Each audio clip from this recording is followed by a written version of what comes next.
L'Entre-deux-Mers brille par ses vins cultivés et élevés sur des terroirs variés. L'Entre-deux-Mers, c'est aussi des paysages et un patrimoine unique. L'abbaye de la Sauve en est le plus splendide exemple que vous allez pouvoir découvrir en détail lors des Journées du patrimoine. Chaque année, l'abbaye de la Sauve majeure sera ouverte, bien sûr, pour ce grand événement. Comme chaque année, l'entrée sera gratuite.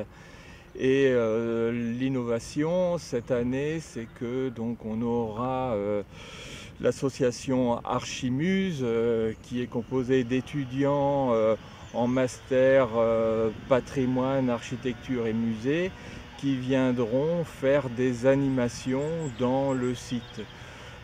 Principalement des visites ludiques, des parcours jeux à destination des familles et des enfants. Qu'est-ce qu'il y a de spectaculaire et de particulier ici? Alors c'est vrai que la Sauve est classée au patrimoine mondial de l'UNESCO, mais au titre des chemins de Saint-Jacques de Compostelle, comme l'église Saint-Pierre en face donc de l'abbaye. Mais la Sauve est très connue, principalement dans la région, pour la qualité et la quantité de sa sculpture romane. Sculpture du début du XIIe siècle et donc de très très belle facture. Bon, à noter aussi que ce site est un site à ciel ouvert, puisque ce site a été complètement démantelé au XIXe siècle. C'est un pays, on a une vue également sur le paysage d'une façon très très intéressante, surtout qu'on peut monter en haut du clocher. Voilà, c'est un lieu poétique aussi, où on aime flâner, se ressourcer.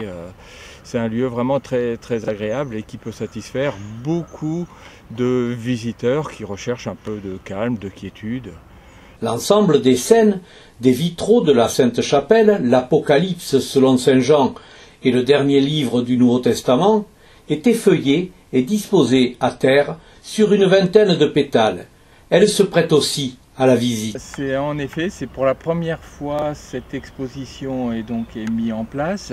Il s'agit d'une reproduction de la Grande Rose de la Sainte-Chapelle à Paris. C'est un grand vitrail qui date du XIIIe siècle, à l'époque de Louis IX, et qui donc raconte l'Apocalypse de Saint Jean. Et donc une reproduction de ce vitrail a été réalisée et donc exposée ici à l'abbaye de la Sauve.